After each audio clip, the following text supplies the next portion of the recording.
মাঝে মাঝে বিকেলে ঘুরে আসলে মনটা একটু ফ্রেশ হয়ে যায়, কি বলেন আপনারা? আসসালামু আলাইকুম। আজকে আপনাদের জন্য একটি ডেইলি ব্লগ নিয়ে হাজির হলাম। কে কোথা থেকে ভিডিওটি দেখছেন জানাবেন। আজকে প্রথমে সকাল থেকেই শুরু করছি। সকালে ডিম ভেজে নিলাম, তারপরে ভর্তা বাটলাম।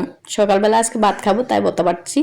এই যে ভর্তার জন্য আমি আলু, সিম, মাছ, কাঁচামরিচ এগুলো ভেজে নিয়েছি। তারপর আমার ভর্তা বাটা শেষ। এরপরে চলে যাবো আমি দুপুরে রান্নায়। দুপুরে আজকে বেশি কিছু করবো না, আজকে বরবটি দিয়ে আলু দিয়ে মাছ দিয়ে রান্না করবো, তারই প্রস্তুতি নিচ্ছি। এই যে আমার মাছটা প্রায় ইউজ করা শেষ। এখন আমি সিমটা দিয়ে দিব, সিম আলু এগুলো দিয়ে কতক্ষণ নেড়েছে তারপর আমি ঢাকনা দিয়ে দিব। পুরোটা ক্লিপ নেওয়া হয় না, একটু করে আপনাদের শেয়ার করছি। এই যে আমার রান্নাটা প্রায় শেষ, এখন একটু ক্লিপ নিয়ে নিলাম। এই যে দুপুরে রান্নার পরে খাওয়া দাওয়া শেষ করে আমরা মায়ের ছেড়ে চলে গেলাম একটু ঘোরার জন্য বিকালবেলা। তার জন্য আমরা কি করলাম, বের হয়ে গেলাম। এখন রিক্সাতে উঠে গেলাম।